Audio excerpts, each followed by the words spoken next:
Okay, so the question I want to ask today is whether voice training is really inclusive of different races or genders, neurotypes, cultures, and I mean, really the answer is no. So if you want to stick around to find out why, then we're going to talk a little bit about that. And this is a question that often comes up for people. You know, things like, do I have to change my accent if I want to speak English properly? Now, it's nobody can answer that apart from you. But it's a really knotty problem, because a lot of the kind of traditional ways of teaching voice, which are still very much embedded in some of the voice teaching, even ones that I see for adverts on YouTube and things, or on other places in the world. You see adverts for voice or for accent or for English training, and you're like, there's a lot of kind of problems in there. So we're going to discuss some of those. But if you're interested in voice, hello, I'm Alex. I'm a voice coach, and I'm also neurodivergent, and I'm doing research into neurodivergent voice, which will come up because of the kind of marginalization part. But let's not get into the weeds. If you're interested in voice, sign up, subscribe, hit the like button, hit the bell icon, and let us dive into this incredibly just fundamental aspect of voice that is often not talked about. And it is what is wrong with a lot of traditional voice training that still is kind of taught. We'll give some examples of when people talk about, say, oh, this is the wrong way to use your voice, and actually it's kind of it's imbued with like bias, basically, racism, for example.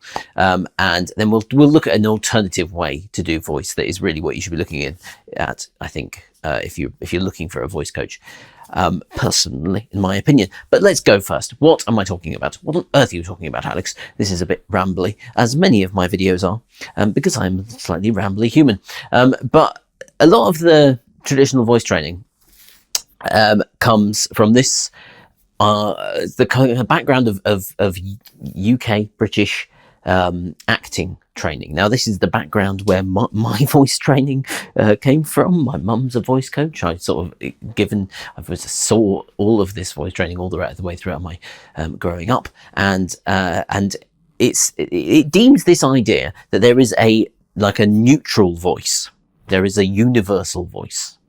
And within the world of, BBC, British Broadcasting Corporation, English, there's this upper class. It's a little like this. RP is a very clear accent. It's what they speak on the BBC, or at least they did in the years gone by.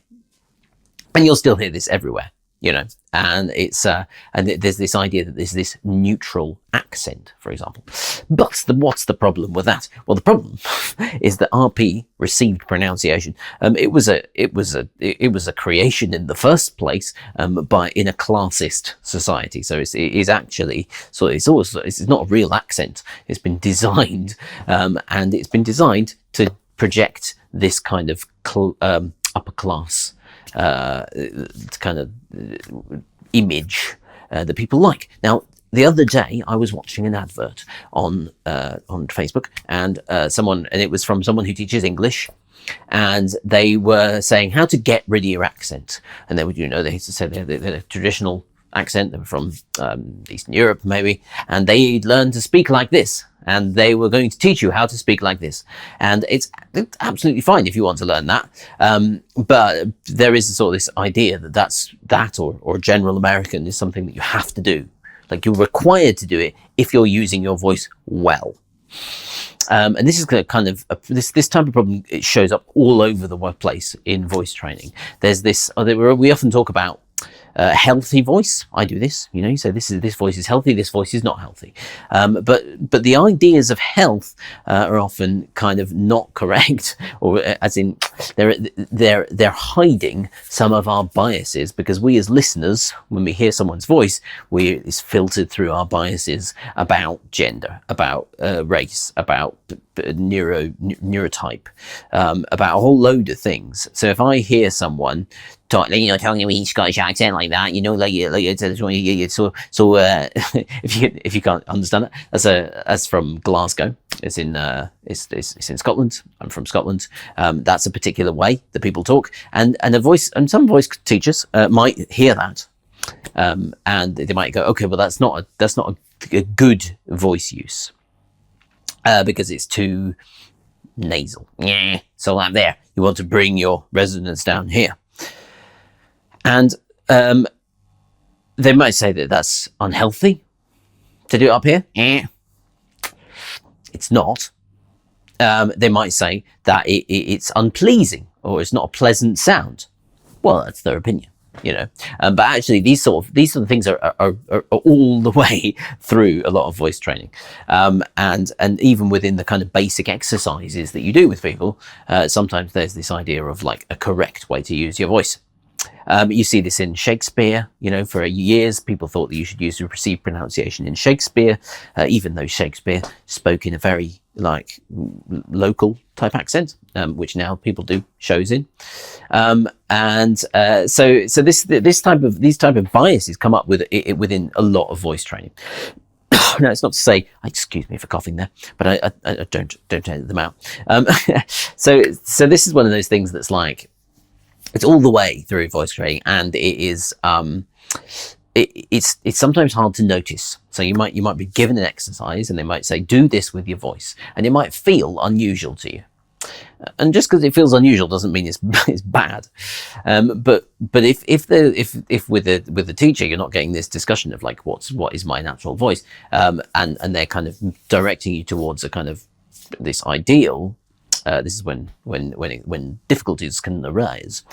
So let's look at some more examples. Okay, so because the things are helpful when we see examples of inherent bias in the way that voice is sometimes taught. So sometimes people might say your voice is too high. You talk up here all the time. Maybe it's too high. Maybe you want to talk down there. And maybe. There may be, I believe that you can. It's good to learn where your voice can go, but it might not necessarily be wrong for you if you're doing it in a healthy way. Similarly, your voice is too low. Too low for a woman. This is why famously Prime Minister Margaret Thatcher learned to talk like this. She used to talk all the way down here so that she could be taken seriously in the Houses of Parliament in the United Kingdom. Because if her kind of more natural pitch for her, although she'd been using throughout her life, was like not acceptable. Or she wouldn't be taken seriously. So this sort of thing comes up. There are things like vocal fry. So if you've ever heard vocal fry, people talk like that. And maybe in California, I don't know if this is a Californian accent. And people get very annoyed that people are using vocal fry. And there's nothing inherently wrong with vocal fry. It's not unhealthy, or it needn't be unhealthy. It's like everything; it could be unhealthy, but it's not always unhealthy. But people dislike it, and so they say it is wrong. You'll see this quite often. There's other things. I'm just looking at my notes down there. There are funny things like people with a low male voice are deemed to be taller.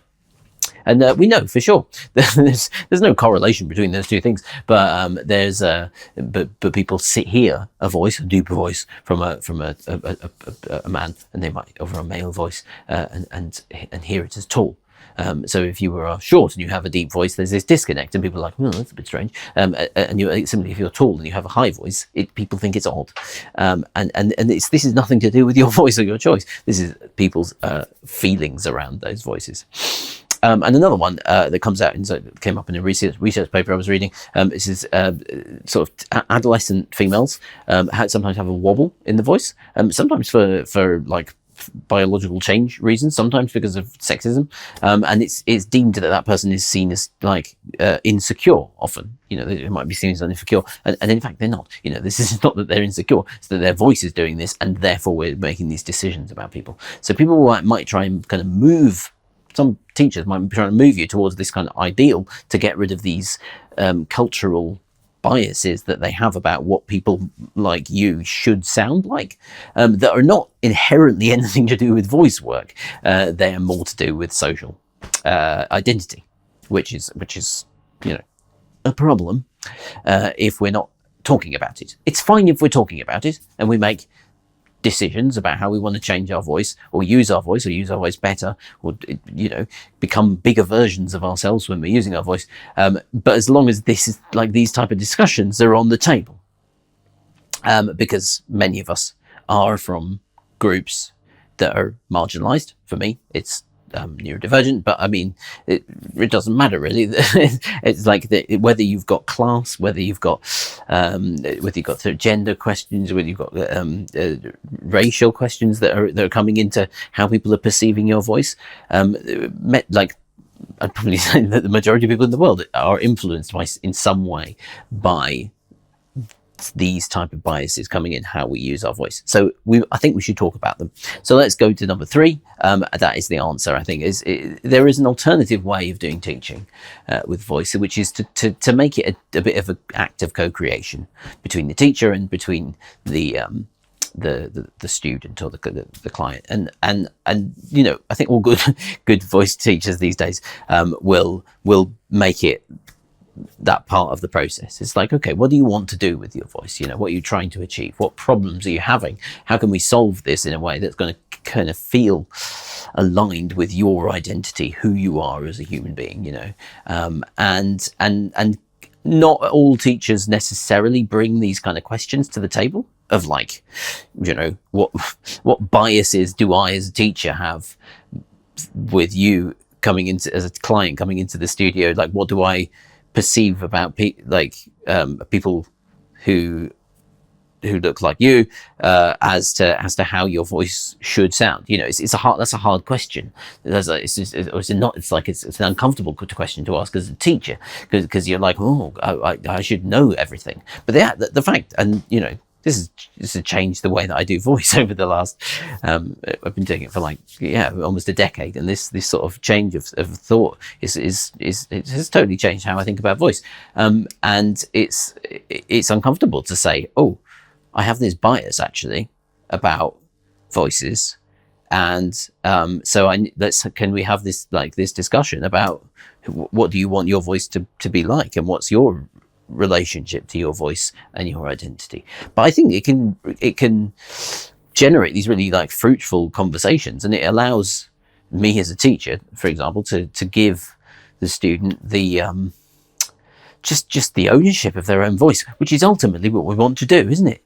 We just give people a load of tools and help and facilitate in the learning of how to use the voice, so that person can go away and you know, make their own choices about their voice in a way that maybe they haven't in the past because they didn't know they had the option.